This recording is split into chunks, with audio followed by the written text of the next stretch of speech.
Août 2008. L'armée russe est aux portes de Tbilissi.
C'est avec de telles images que la Géorgie a fait irruption dans vos salons en 2008. Images d'une guerre ordinaire. En voilà d'autres, très loin du sensationnalisme, plus proches des Géorgiens.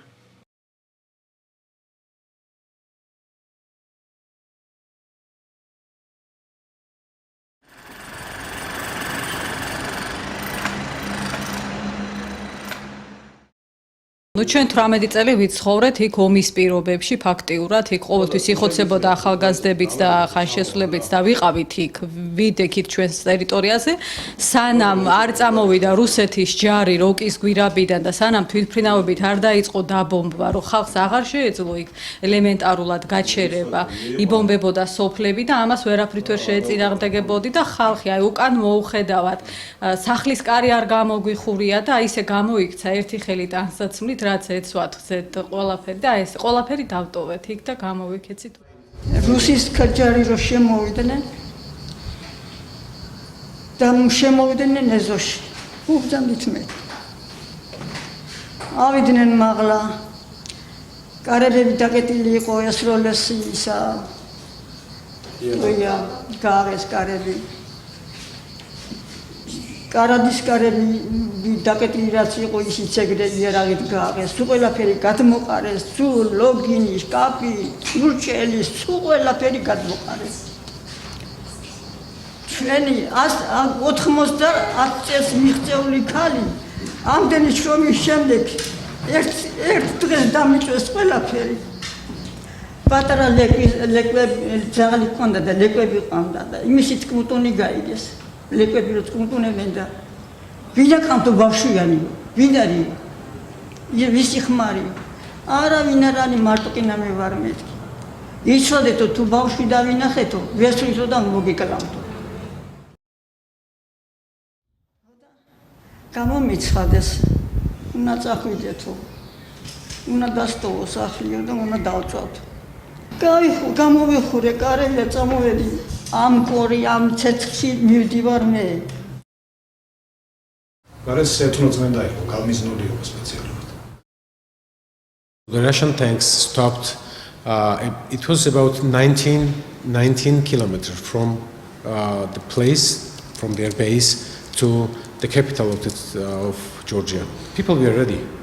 I mean, people were asking for guns and to defend the capital. When I came to Georgia in August 2008, I attended a presentation by the UN talking about the number of IDPs. And they mentioned numbers like 150,000 internally displaced people because of the war. So what I did was I set out to visit some of the IDP camps and seek some people who are actually fleeing from their native regions.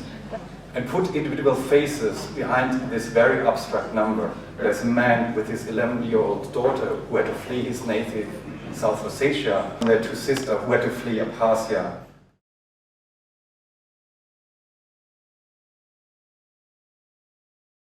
ერთი კვირით ადრე, 3 დღით ადრე, 4 დღით ადრე, რას გძნობდი თქვენ, რა ხდებოდა იქ? გამუდმებით ხდებოდა ჩვენ მხარეს არა. აი ჩვენ ცხინვალის აქეთ მხარეს, იმიტომ რომ ზურგი იყო ცხინვალის და ჩვენ მხარეს არ ხდებოდა ეგ სროლა. მაგრამ დანარჩენი სოფლები გარშემო, თუ კი რამე იყო ცხინვალის გარშემო ქართული სოფლები იბომბებოდა ინტენსიურად. იცით როგორ აი მიწა გრიალებდა, გუგუნებდა პირდაპირ და ჩვენ ვიყავით საშინელების მოლოდინში, რომ როდემდე გაუძლებს ჩვენი მთავრობა, რომ ამას არ უპასუხოს ელემენტარულად. My second daughter is an American citizen, and then the American embassy called about 3 times to evacuate our family. They would provide us with transportation to Yerevan, the capital of Armenia, and then all visa regulations, all this stuff, and to send us to the United States. Honest to goodness, I mean, I had this opportunity. I'm not making something up. I would die in shame if I would have left. I would die in shame to leave my countrymen here and then to go to the United States and then have a hamburger. And myself was ready to send my family to Azerbaijan and or Yerevan. And I myself was going to stay here. My 16-year-old son wanted to stay with me and then fight with me. I never wear the gun. I even don't know how to shoot the gun, but it did not matter at the time.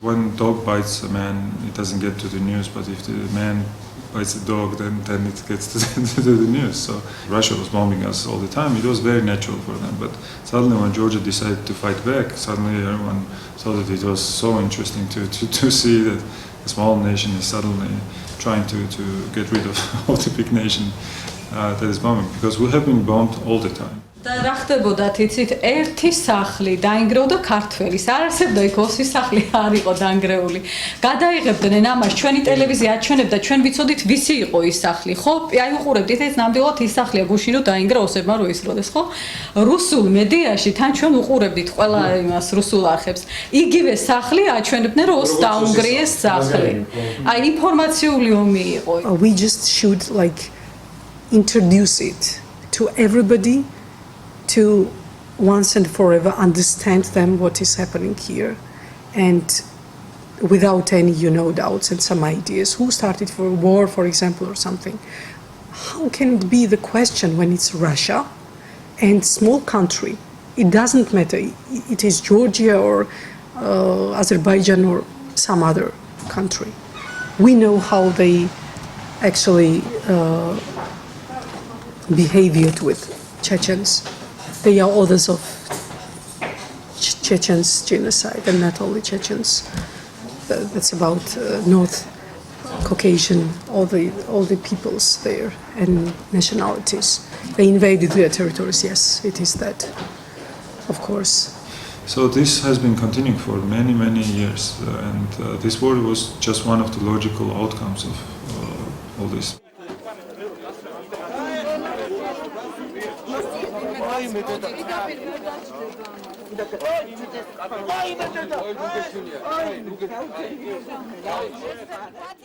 Of course, these kind of things are very small to show in the mass media in the West because there are so many things happening in this world and there are so many countries and so many conflicts and if there is a genocide and if there is hunger, if there is a tsunami, and if there is a war with Russia, then you get it. როდესაც ომს ამზადებ პატარა მეზობლის წინააღმდეგ, ცხადია მის პროპაგანდისტულ უზრუნველყოფასაც ახერხებ.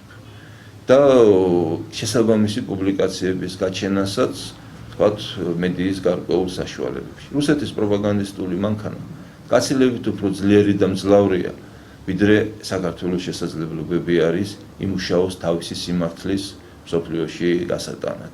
ასე რომ ცხადია რუსეთმა არა მარტო შეძლო სამხედრო წარმატების მოპოვება 2008 წლის აგვისტოში, არამედ შეძლო და დღემდე ახერხებს თავისთვის სასურველი ვერსიის დადებას აი ამ ომის დაწყების. რატომ ახლა მსოფლიოს იმაში მიდის ეს გაცნობა რაღაცა რატო არასდროს არ უსვამენ ხაზს, რომ აქ არასდროს ოსეთის ტერიტორია არ ყოფილა, ოსეთს მე-20 საუკუნემდე არ უცხოვრია. კი, ხო, არა, რატო არ ამბობენ ამას, ეს მიგვიძა. მე თითქმის ყველა კუთხე მაქვს შემოვლილი იქ, მე საქართველოშიც მედგან, მაგრამ ერთი ქვა არ არის, რომ ქართული წარწერა არ აქვს. ამ დროს ყველაფერი უარყოფილია და დაერქვა რაღაც ახალი სახელი. ესე იგი ისტორიას არაფერი მნიშვნელობა არ აქვს. In general, it is very strange how a country can start war with the other country on its own territory. So you cannot. I mean, how could we attack Russia if Russia was not on our territory? Because between us and Russia there is very high mountains which would prevent Georgians to get over the other side and to fight in the other directions. That's თქვათ სააკაშვილი თქვათ ერთი ნაბიჯი წინ წავიდა, ნაბიჯი წინ გადადგა და შემოვიდა იქით, ხო? ის ხო თავისი ტერიტორია. საქართველოს რუსეთის ტერიტორიაზე წავიდა. ჩვენ გვარ გადავიდეთ რუსეთის ტერიტორიაზე. It's the Georgian territory. I mean, including conflict zones, Ossetia, Abkhazia, it's still internationally recognized Georgian borders. Okay, so if someone else, and Russia is this someone else, is intervening in here, it's absolutely clear what is happening. It's absolutely no business of Russia what can happen here. I'm not talking that we can violate someone else and national minorities, and it never happened. Never happens in Georgia.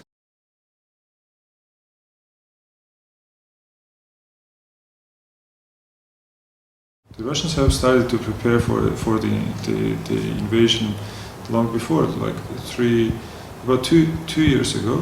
The Russians have withdrawn themselves from the agreement which was preventing them having the militaries on the Georgian territories. This was an agreement of Istanbul. So even on the international level, there was no treaty which was preventing them to come in. So they were gradually preparing for this intervention. First, getting loose of their obligations to withdraw their troops, then starting to bomb the villages to get the Georgians react on it. ომი 7 აგვისტოს არ დაწყებულა ქართული ჯარების თქვა 8 აგვისტოს ცხინვალისკენ წისვლით. ომი გაცილებით ადრე დაიწყო, ინტენსიური საომარი მოქმედებები. ჩავთვალოთ ამის დაწყებად აგვისტოს პირველი დღეები, როდესაც ინტენსიურად დაიწყეს ქართული სოფლების დაბომბვა. ჩავთვალოთ 30 აპრილი, როდესაც ქართული თვითმფრინავი, უპილოტო თვითმფრინავი ჩამოაგდეს რუსებმა აფხაზეთში და აფხაზეთში შეიყვანეს თავიანთი სარკინიგზო ჯარები. მანამდე იყო მცოცავი ანექსია, პასპორტების დარიგება რუსეთის მოქალაქეობისა, შემდეგ ზრუნვა რუსეთის მოქალაქეობაზე. აბა დაუკვირდით. ცხინვალის რეგიონში შემოვიდა და აფხაზეთში რუსეთის სამშვიდობო ძალები. და შემდეგ ეს რეგიონი გაივსო რუსეთის მოქალაქეებით. აბა წარმოიდგინეთ სხვაგან სადმე შევიდნენ საფრანგეთის სამშვიდობო ძალები სადღაც და უცბად იმ კონფლიქტურ ზონაში ყველა საფრანგეთის მოქალაქე გახდა და შემდეგ საფრანგეთმა თქვა მე ჩემი მოქალაქეები უნდა დავიცვალო და ეს ტერიტორია დამოუკიდებელ სახელმწიფოდ გამოაცხადა. ეს ხო წარმოუდგენელი რამე არის. ეს ხო აგრესიის ფაქტია. If we just look on the map, it's geopolitically the center of Caucasia and it's strategical territory. It can just connect the absolutely different civilizations. It's important territory for Russia and it's important territory for the West as well. რადგანაც თუ დაუკვირდებით რუსი ეგრეთ წოდებული გეოპოლიტიკოსების ნაწერებს, რაც აგვისტოს დღეებშიც ბევრი იყო და მას შემდგომ პერიოდშიც, ისინი დღესაც იმუქრებიან, რომ თუ საქართველო უარს არ იტყვი დასავლურ ორიენტაციაზე, ისინი დაშლიან საქართველოს ნაწილებად. The West was really very not comfortable with Chechen story, but it could not dare to speak it loudly about it to Russia, because it's Russia, it's still there. This small country is just against all this huge empire, still empire, of course. რუსეთი წარსულ აგრესიას არ აღიარებს, იმიტომ რომ ის არ არის თავისუფალი აგრესიისაგან დღეს. თუ მოინანიებს წარსულ აგრესიას, ნიშნავს ეს რომ დღეს შენ სათახარ იმეზობლო, კეთილმეზობლური ურთიერთობა გქონდეს შენ იმ პატარა თქვათ მეზობლებთან, რომლებიც წარსულში ბევრჯერ დაგიზარალებია.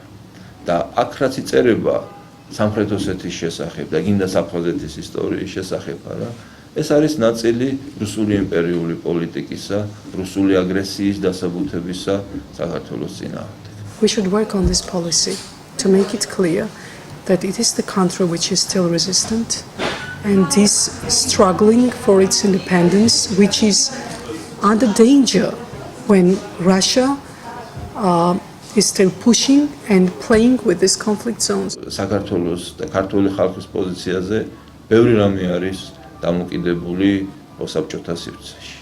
თუ საქართველოში ეს დამარცხდება დემოკრატიის მშენებლობის სურვილი და საზოგადოებაში ასეთი სურვილი ნამდვილად არსებობს და სიტყვიერად ქართული პოლიტიკური სპექტრი ამას აღიარებს, მაშინ ეს იქნება დიდი მარცხი მთელ მსოფლიოში, ყოველ შემთხვევაში პოსტსაბჭოთა სივრცეში დემოკრატიის მშენებლობის ექსპერიმენტი.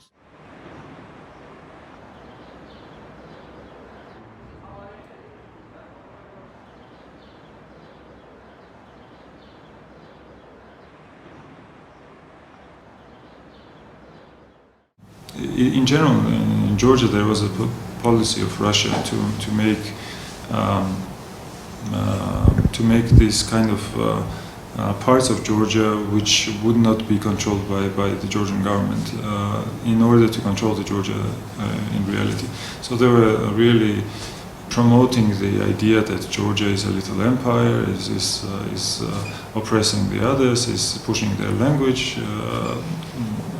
and so on. Most of those conflicts which are now, and unfortunately we have to speak of politics and we have to not to mix up with them, but to know what is happening. They are not ethnic. They are political and they are sponsored by other forces. Because, let's say, in Ossetia now, the greater part of the Ossetian people, they spoke Georgian, and half of the marriages there is mixed. And when they try to divide us, the division is artificial. We have Ossetians living in other parts of Georgia. There are more Ossetians living in Kakhetia and in the central Georgia than in the so-called Ossetian Republic, and there are no national conflicts there.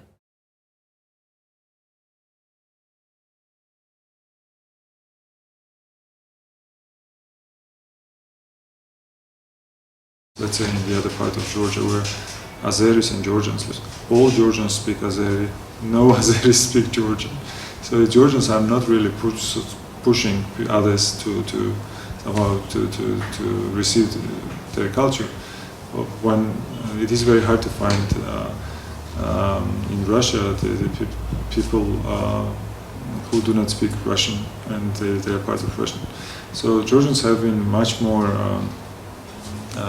tolerant, so to say, and they have much less ambition to Georgianize than Russians have had during the last 200 years on this Caucasian territory.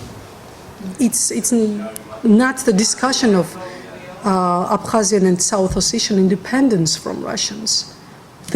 Russians consider these territories as their own territories. Kilometers, just exact kilometers, are just bought by Russian companies in Abkhazia. And the houses and the areas and the offices are bought by Russians. So where is Abkhazia there? It's absolutely bullshit. It's only Russia which just provoked these conflicts from the emergence of that, from the very Soviet periods, like Karabakh, for example, for Armenia and Azerbaijan as well. It's the policy of Russia. In the 19th century, part of the Abkhaz population was just driven out by Russian Empire out of their territories, and a huge number of Abkhazs left these territories into Turkey because they didn't want to become Christians, and the Russians were just pushing them out. And a small nation just north to Abkhaz, Ubiks, they just disappeared in the Russian Empire just because of that, because they were pushed out of the empire into the Ottoman Empire, and they disappeared. So they have these examples how the small nations are disappearing in the Russian Empire, and at the same time they do not have any example that any small ethnic group has disappeared in Georgia.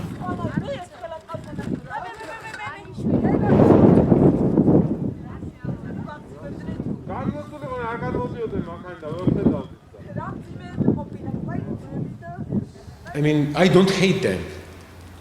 Honestly, I don't hate them. And then you don't see, if you go in a country and ask people, they don't hate people. I mean, other people, Russians. There was numerous cases where Georgian peasants took food and then gave to Russian soldiers, because seeing these Russian soldiers starving, they were kind of that's the that's the extreme of Georgian hospitality.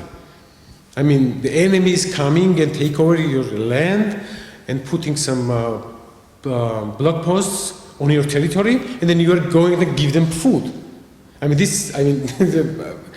some people it may seem strange, but to be honest, to me it does not seem strange. I passed the block post and then they did not have a cigarette. They asked me one cigarette and then I gave him a couple of packs. The Russian soldiers, what Russian soldiers would do is to take everything from the houses, to steal something. It was looting. I mean, the soldiers would take the knives and forks and even a toilet set. And, I mean, it's hard to comment. It's hard to say. I mean, that's when someone is taking used toilet set. I don't know. I'm happy that the Georgians, seeing all that footages, they were pity about Russians. See how these people is behaving, and then it was strange for us to see.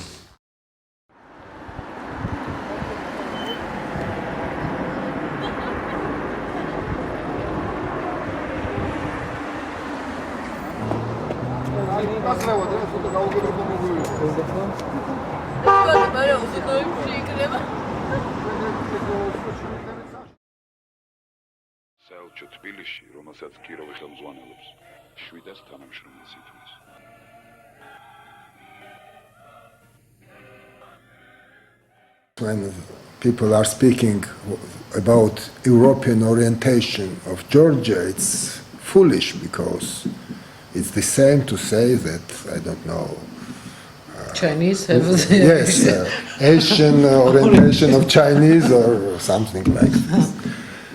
But in another hand, because we are between Europe and Asia, and we are influenced from all this time, before Christian time, from such countries like Babylon and Iranian kingdom.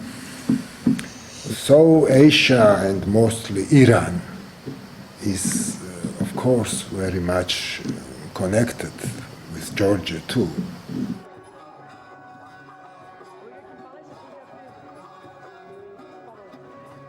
Many Georgians are Muslims too, in Turkey, and a little part in Georgia too.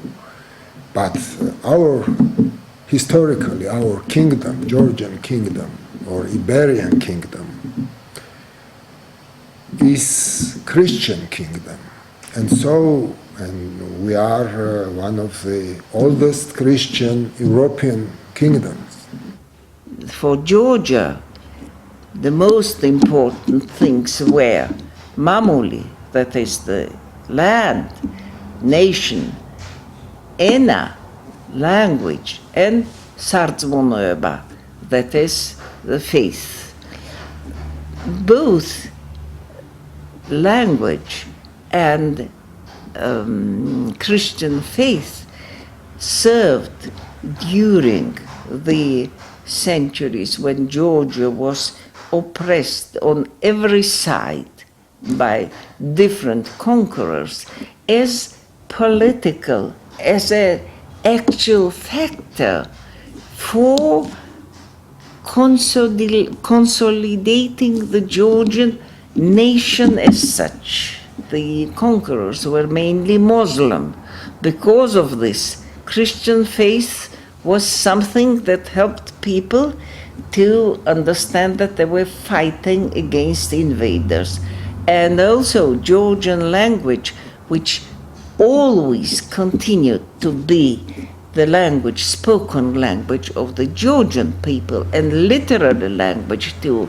It also served the Georgians to identify themselves as Georgians.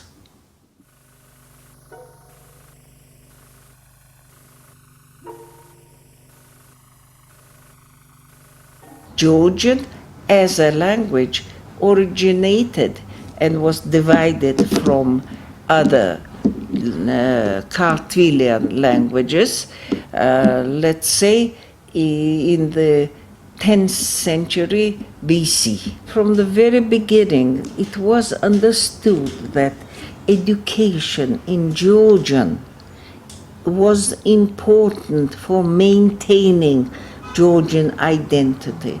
And because of this, from the very beginning of the Soviet rule, schools were Georgian in Georgia. In several countries which did not have a written tradition, people have practically become linguistically Russian.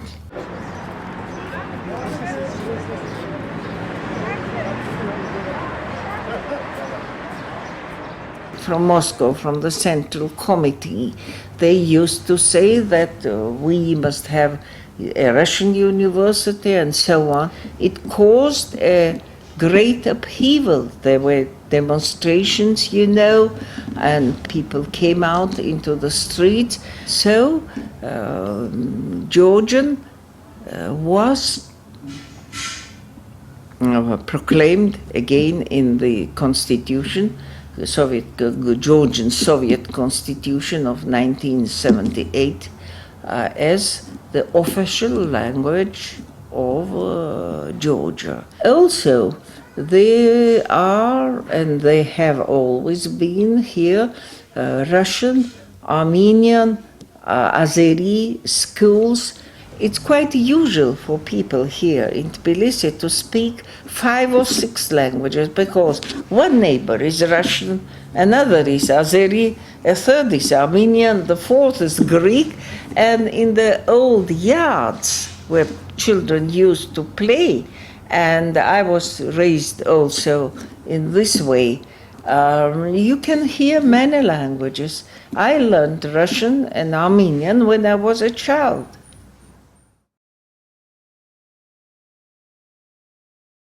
საქართველოს გამძლეობის ერთი მნიშვნელოვანი თვისება კიდევ რა იყო, რომ მას არ ქონდა სიძულვილი იმ ქვეყნის კულტურისადმი, რომელსაც ეომებოდა. თქვა თეიმურაზ პირველი, კახეთის მეფე, რომელიც ირანმა გააუბედურა, ოჯახი ამოუწყვიტა, სახელმწიფო დაუქცია და თავის ცხოვრების დიდი ნაწილი თქვა ემიგრაციაში გაატარა და პერიოდულად შემოდიოდა ირანელთა წინააღმდეგ საომრად.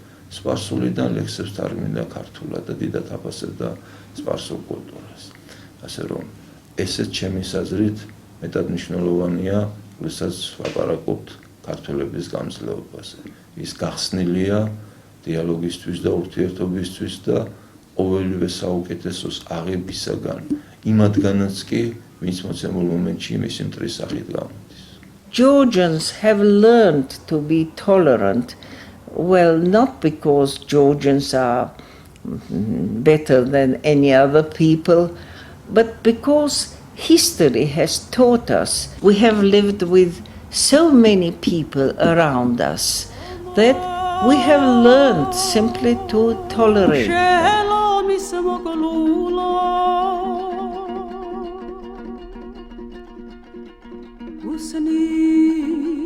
ჭალაის პირსაო ვინ შეგიღება წითლა და ხარბეჭი ბერანაგისაო ვინ შეგიღება წითლა და ეს აშენება არავინ არ იცის ჯერ რომელ წლებში აშენდა.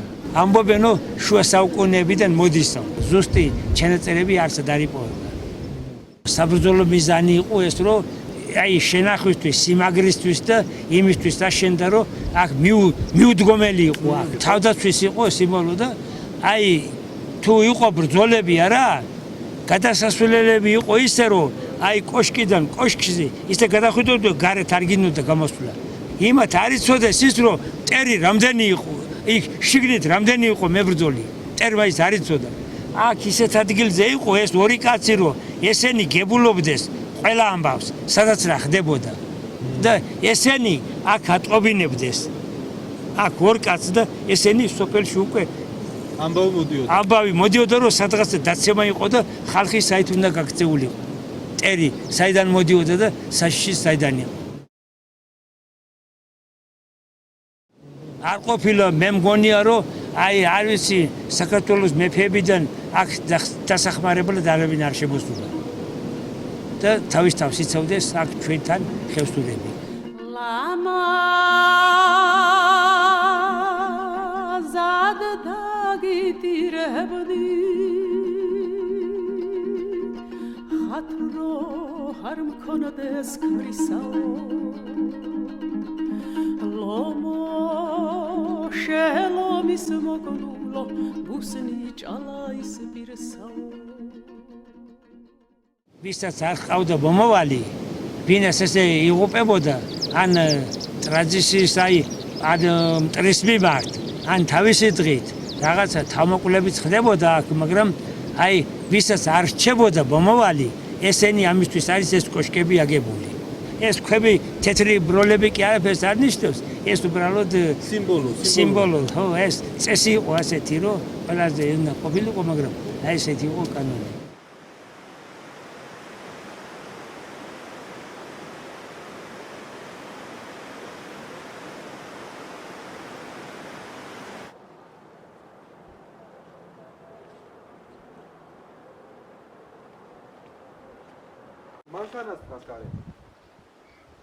ყველაზე დიდი არ არის ყველაზე უკეთესი არქიტექტურული ნაგებობა აქვს ამ სალოცავს არის თბილისშიაც არის ქუთაისშიაც მხოლოდ ასეთი არქიტექტურული ნაგებობა არც ერთი არა 1972 წელს ცხოვრობდა 3500 სული ებრაელი და რომ დაიწყო ისრაელში წასვლა მის შემდეგ წავიდნენ სხვა ქვეყნებში ხო იყო მაინც ეს ანტისემიტური მოძრაობები რაღაცეები რა და საქართველოში არ ყოფილა ისეთი ინციდენტები ყველგან ხდებოდა და როგორც ასეთი მასიურად არ ყოფილა გენოციდი და რამე არ ყოფილა გენოციდი და რუსეთში იყო უკრაინაში თემებში იყო ისეთი რამე არ ახსოვს ყველგან იყო მაგრამ საქართველოში არ ყოფილა ყოველთვის იყო მეგობრული კარგი ურთიერთობა და ამიტომ იყო რომ ამოდენა ხალხი იყო ამ თიან რაიონში და ცხოვრობდნენ მეგობრულად შევიდნენ ბავშვებით ქალები და ჩაიკეტეს შიგნით და ამიტომ ვეღარ they said they were hiding so the communists wanted to destroy this synagogue and the Jewish women with kids started to put their kids here and they could not destroy the synagogue. Okay.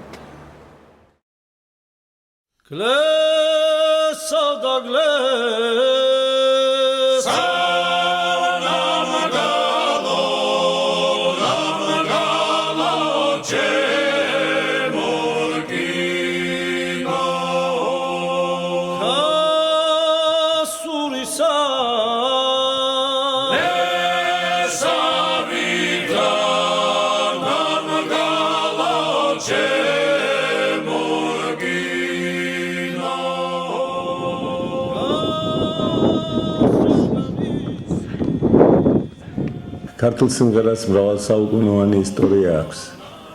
მისი ფესვები საუკუნების მიღმიდან მომდინარეობს. საუკუნების განმავლობაში იგი თაობიდან თაობას გადაეცემოდა ზეპირის სახით და ჩვენამდე მოაღწია. აღსანიშნავია ქართული სიმღერისთვის დამახასიათებელი პოლიფონიურობა, რომელიც მსოფლიოს ანცუფრებს დღეს. UNESCO ძალიან დიდი როლი ითამაშა ქართული ხალხური სიმღერის პოპულარიზაციის საქმეში. 2001 წლის 18 მაისს UNESCO ქართული ხალხური სიმღერა მსოფლიო პოლიფონიის შედევრად აღიარა და ეს იყო ძალიან მნიშვნელოვანი ფაქტი. მემხედველობაში მაქვს იყო საბრძოლო სიმღერები, მხედრულები, სამგზავრო სიმღერები, საქორწილო, ნანები, ბევრი რომელიერთი მრავალჟანროვანია ქართული ხალხური სიმღერა და ყველა შემთხვევაში ეს იქნებოდა შრომა, ეს იქნებოდა ბრძოლა, ეს იქნებოდა დატირება, ეს იქნებოდა ქორწილი თუ სხვა, ყველას თავისი შესატყვისი, შესადარი სიმღერები ჰქონდა. განსაკუთრებით გამოყოფთი საბრძოლო სიმღერებს. ქართველი კაცი ოდითგანვე ბრძოლაში სიმღერით მიკვლევდა გზას, სიმღერით იწყებდა ბრძოლას, ჯერ კიდევ ქსენოფონტეს უწერია მე-4 საუკუნეში ჩვენ წელთაღრიცხვად, რომ ქართველები ომსაც კი თურმე სიმღერით იწყებდნენ. და აღწერს ერთ ფაქტს, როგორ გამწკრივდნენ ბრძოლის წინ, როგორ დაიწყეს სიმღერა და ცეკვა და შემდეგ ბრძოლა.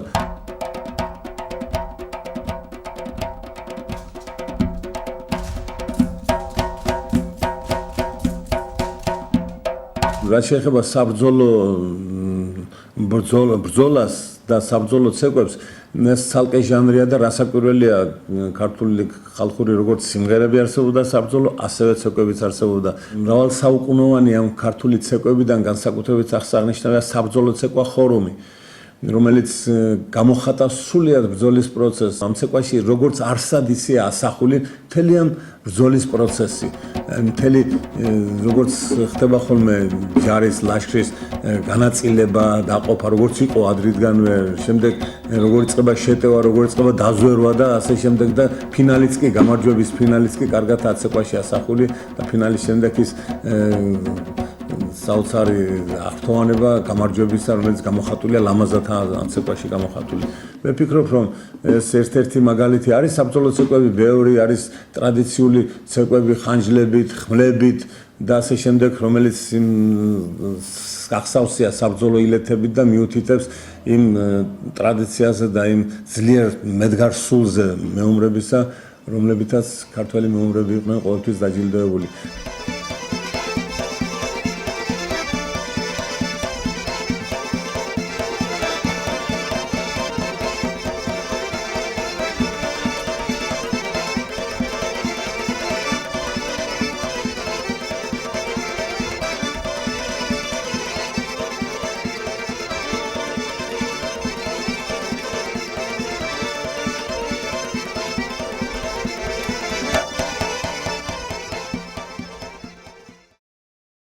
Many Russian modernists after revolution and before too came in Georgia, and they were working together with Georgian modernists. So it was really very good center of modern art. And after our exhibition, many newspapers in the United States wrote that now we see that Tbilisi or Tiflis was one of the centers of avant-garde, and it was like Paris of East Europe. From the beginning of the 19th century, we were under Russian influence, political influence, and so the Georgians' aim was to get rid of this influence and to become independent. And there were some political struggles, but they were making it with the help of art, finding its own roots in their own culture. At the beginning of the 20th century, we have already brilliant Georgian modernism. It's very distinctive from European avant-gardists, because Georgians, they had this line. They were always tightly connected with their heritage.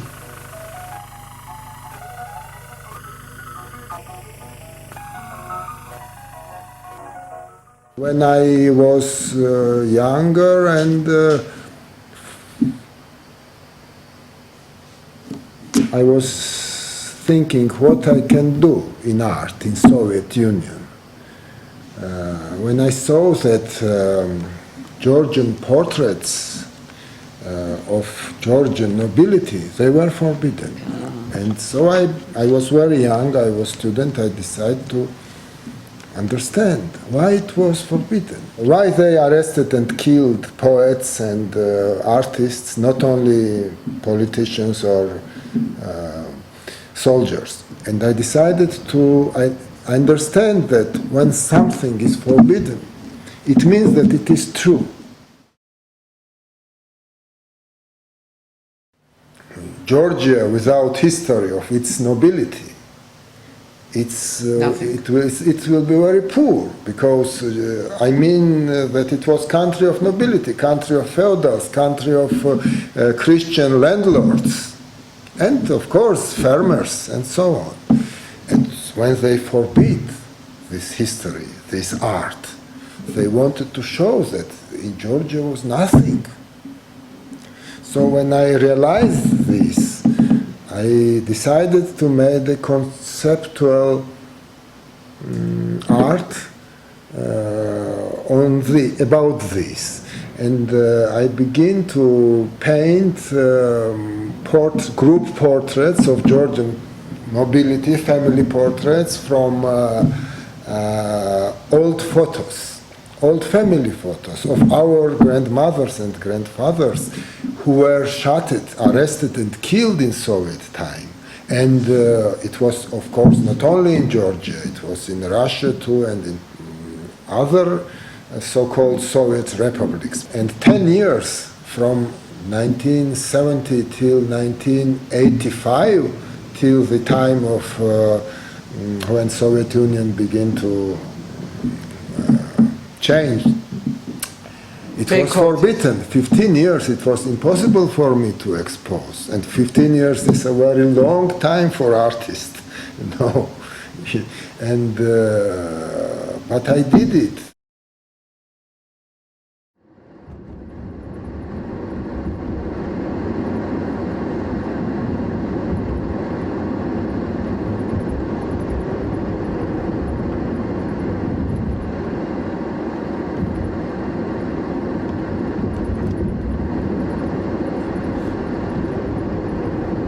Je suis ancien prêtre de l'Église orthodoxe géorgienne et ça fait 3 ans que j'ai quitté mon état ecclésiastique en signe de protestation contre la politique ecclésiastique développée par l'Église orthodoxe et par le chef de l'Église, ça c'était le patriarche Élie II. Je suis devenu ecclésiastique pendant l'Union soviétique, quand l'Église avait été persécutée, et comme les jeunes gens à l'époque voulaient trouver un petit espace dans lequel on pouvait se sentir libre. Je suis devenu sous-diacre, puis diacre et prêtre, et puis archiprêtre de l'Église.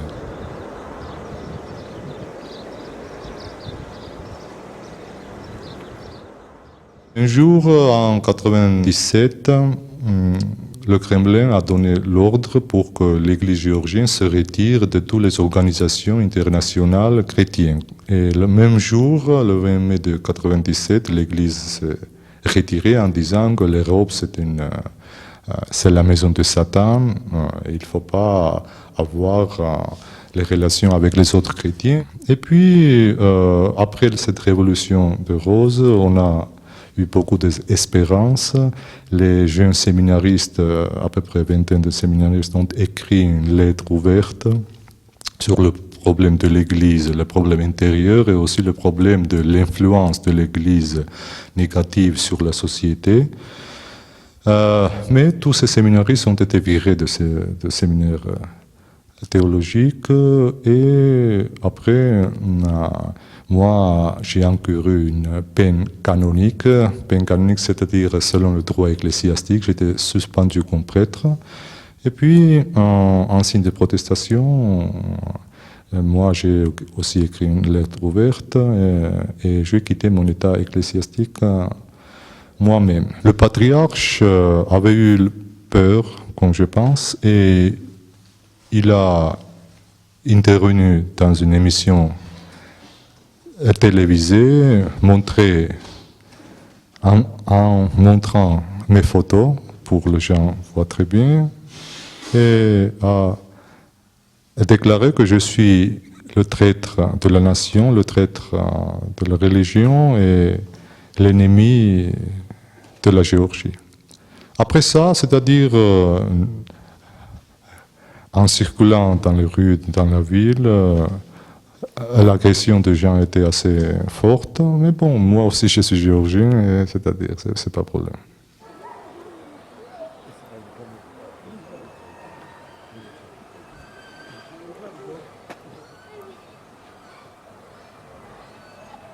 Après la chute de l'Union soviétique, malheureusement, l'idéologie communiste a été remplacée par une idéologie religieuse qui est devenue l'obstacle pour le développement des réformes démocratiques et pour la libéralisation de la société géorgienne, aussi de la mentalité des gens.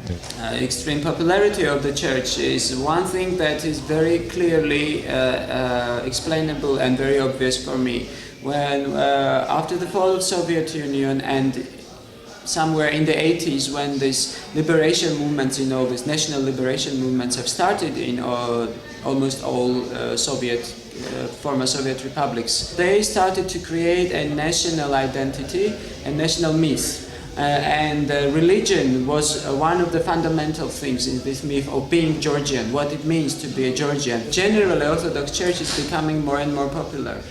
And it's extremely popular now, and what is even more scary, that young people are, the vast majority of them just try to go to church because it is kind of fashionable, it is trendy. It's much more conservative, and it just denies and refuses the novelties. I've translated 2 of Harry Potter books into Georgian. It happened some 6 or 7 years ago. 6 or 7 years ago, 21st century, hello. So after the second book came out, these Orthodox circles, they launched a huge campaign against Harry Potter, that it was a Satanist writing and blah blah blah. And they, at schools where they had the subject religion, and actually it was just praying, saying some Orthodox prayers, not the history of religion, at the small age. So the children were told not just, they were not only prohibited to read the book, but if you see that your friend has Harry Potter book at home, just take it away, tear it or burn it. And I know from my publisher who published these books that it was a huge financial fiasco for him, and the second book was published because nobody would buy it. Children desperately wanted to know what happened next, and this was, I don't know, the first book was sold out immediately. It was huge success, as no Georgian book has ever been sold. But the second book went after this movement, after this invasion of Orthodox crazy frogs into it, so it has failed. And this is just one simple example of how influential the church is today. À mon avis, l'Église orthodoxe, aujourd'hui, c'est un grand ennemi de la société géorgienne, un grand danger de la société géorgienne.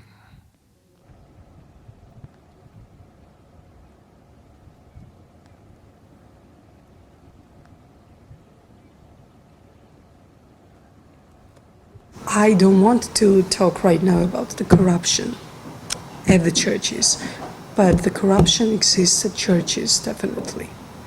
Their salary and their budget is just closed. Oh, God. Switched off. You're still clear. Oh, yeah. That's good. It's fine. Okay. So, guys, it's like, yeah. And you can't get any information about the budget and about the incomes of these priests in our patriarchate. So it's the tabooed thing. La corruption est très grande dans notre Église. L'Église est exonérée de l'impôt et tous les hommes d'affaires essayent de faire ses business avec l'Église pour être aussi exonérés de l'impôt. L'Église est financée par les hommes d'affaires d'origine géorgienne qui sont en Russie. C'est cette grande groupe des hommes d'affaires d'origine géorgienne qui devenus riches illégalement, parce que c'est impossible légalement de devenir dans cette petite période aussi riche. Et ces gens-là sont pas seulement les hommes d'affaires, mais les politiciens, les marionnettes de Kremlin, et ils financent les choses et les affaires, et d'abord l'Église, le patriarcat ici, ils donnent les sommes énormes. Cette Église est un bureau, je dirais, du Kremlin. C'est-à-dire, elle développe l'idéologie du Kremlin en disant que la Russie c'est un pays orthodoxe, nous sommes aussi orthodoxes. All the time they stress it, the people who are pro-Russian. They all the time say that they are also Orthodox Christians and we are also Orthodox Christians and that's why we should keep together, which seems just a bit funny. Un seul mot du chef de l'Église suffit pour renverser le pouvoir ici. Comme notre patriarche est devenu patriarche dans l'année 70 du XXe siècle, on comprend bien qu'il était nommé par le service secret soviétique KGB et les autres évêques aussi, et cette nomenclature est restée.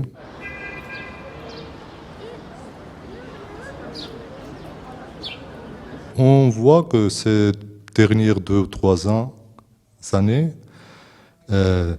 parmi les jeunes intellectuels surtout, on voit que cette réflexion critique a commencé. On ne voit pas ça dans l'espace public, mais quand même dans l'Internet, dans les forums.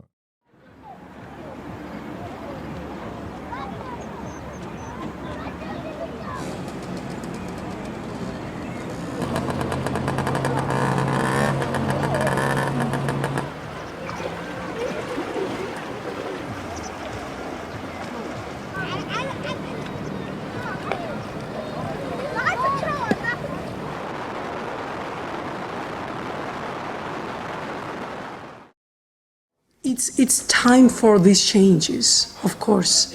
And that's why, for example, me and my friends are working really hard to change all this system. We were officially registered on August the 3rd in 2006 by the Ministry of Justice, and we are openly registered as an LGBT rights organization. Sexuality at large was a taboo in Soviet times. Any sexuality was a taboo. Add to that the treatment of sexual minorities during Soviet times. It was a crime until as late as 2000 in Georgia. The church is outspokenly homophobic right now after we have been created. Because before they simply tabooed the issue, they didn't have necessity to discuss it, but since we started making some appearance, then people were impatient to try to push us back to the closet. Many people say that the patriarch himself is not so strongly outspoken as a homophobic person, but it doesn't change the fact that starting from 2007, in each Christmas and Easter epistles, he includes at least one passage stating how terrible it is that the gender transition surgeries are very bad and it's an abuse of the progress in the plastic surgery. And So this is what we get in this official message, and this is what churchgoers get as an official message, and it's not helping at all. 4 years ago, we organized gay parties, big gay parties. Everybody knew about it. We didn't get major problems. But now we don't know, because the extremist religious groups are going out more and more to protest certain happenings.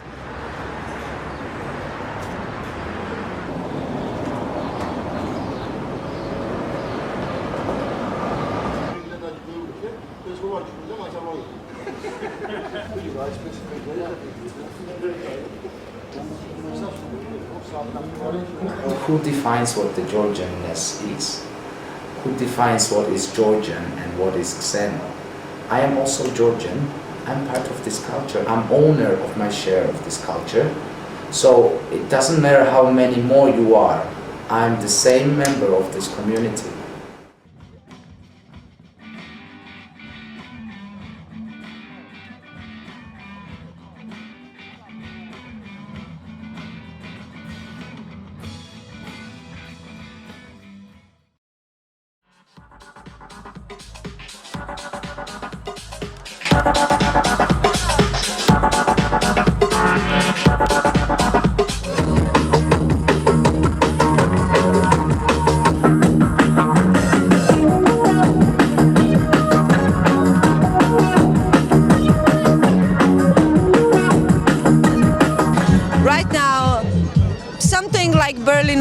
Crossing through Georgia. We've created the copy of Checkpoint Charlie. So we're bringing the Checkpoint Charlie on 7th of August and we're putting it in Akhalgori so that we explain to the world, those who will visit like the conflict zone, what does it mean for us to have the Russian bloc post in Akhalgori, in 40 kilometers from Tbilisi. And we're going to continue to do such kind of project because we think and we are absolutely sure about that the culture is the sphere, the subject, which can give much more information to the people and to society to think more wide and to get free of the complex and the walls in their minds. No matter how harsh debates are going on internally here, I mean, I think the whole Georgia is unified again around one idea, that we want to become open society, free society, and we want to break the wall.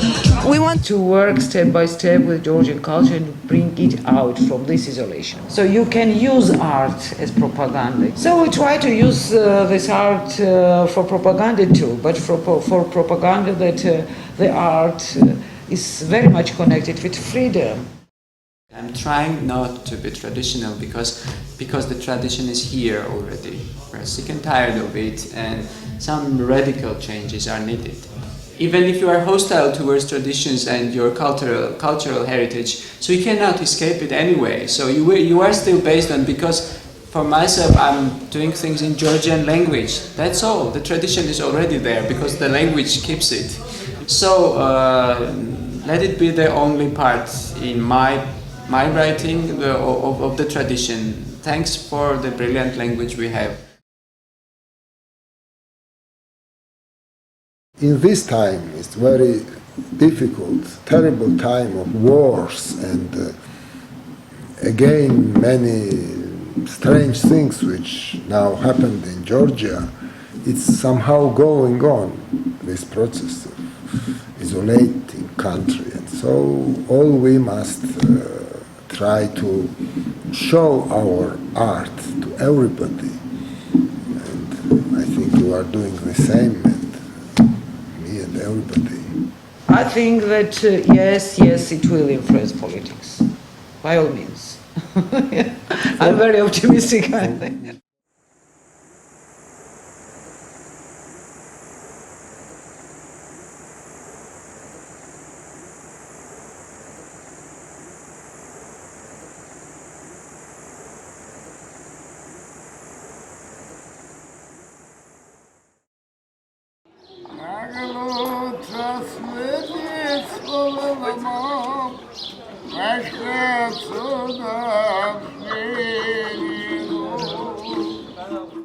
If you can just accept the novelties and you can develop, it's the way how you can resist.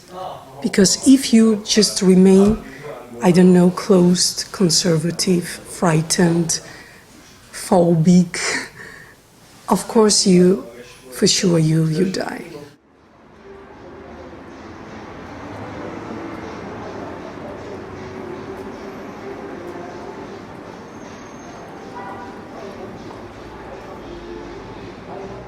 Moi, je suis allé comme volontaire dans l'armée géorgienne et j'ai combattu pendant ces courtes guerres contre l'armée russe. Et aussi 2 ou 3 séminaristes, les anciens séminaristes qui ont été virés, ils ont combattu. On était dans une forêt comme ça, en attendant les Russes, c'est-à-dire avec seulement 2 ou 3 mitraillettes et des fusils quand les Russes ont les avions, les chars et je sais pas. Et moi, personnellement, je vous dis que dans mon cœur, je savais bien que je vais mourir. Et tous les gens aussi.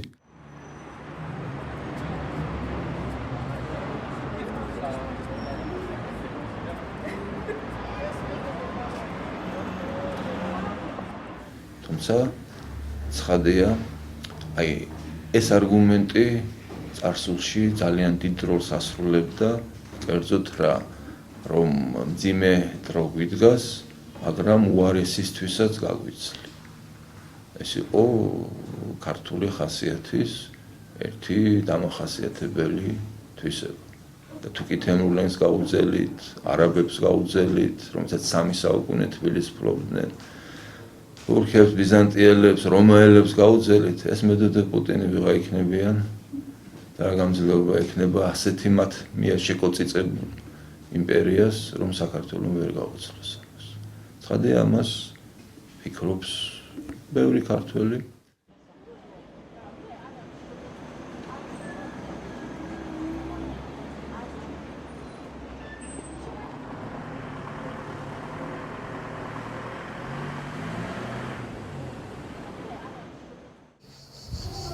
მერც ვიტყვი, იქ თუ არ იქნება რუსეთი, ქართველებს და ოსებს შორის არაფერი არ მოხდება. It is neither fault of Georgians or Ossetians or Abkhaz, it is the fault of other forces. Leave us to ourselves and we will help ourselves.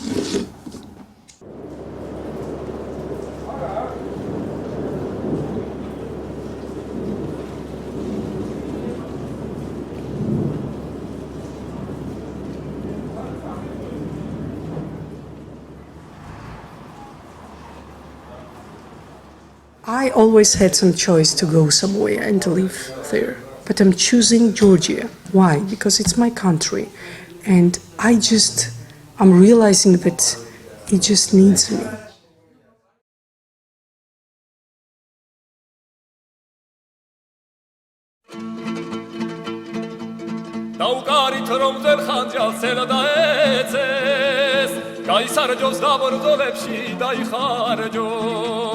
გაუმარჯოს საქართველოს თებს და ზეცას საქართველოს ძლიერებას გაუმარჯოს ორუდილა ორერა ორერა ორერა ორერა ორუდილა ორერა ორერა ორერა ორერა დაუგარით დაიმღერეთ შადიანი ხელომში რომ ღეროდა მაჩაბელი დაუგარით ძველებური დარდიანი დაუგარით არწივები სასაფრენი ორუდილა ორერა ორერა ორერა ორერა ორუდილა ორერა ორერა ორერა ორერა ცხრალა ხვარი რომ ცხრაჯერ გულში ტრის ჯინაზე ცხრაჯერ მწარედ გავიცინე დავიღლები საქართველოს სიყვარულში სასტუმარზე ერთხელაც არ დავიძინე ორუდილა ორერა ორერა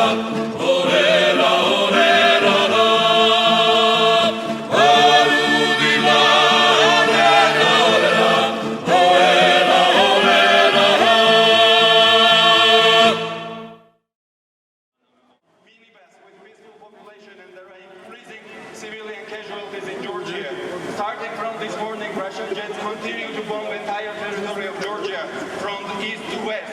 But here we stand. This is the nation of Georgia. And you, all Europeans, see that we do not surrender. 60 years ago, President Kennedy said in Berlin, if you want to learn something about freedom, come to Berlin. And today we tell to you, if you want to learn something about freedom, come to Georgia. Long live Georgia.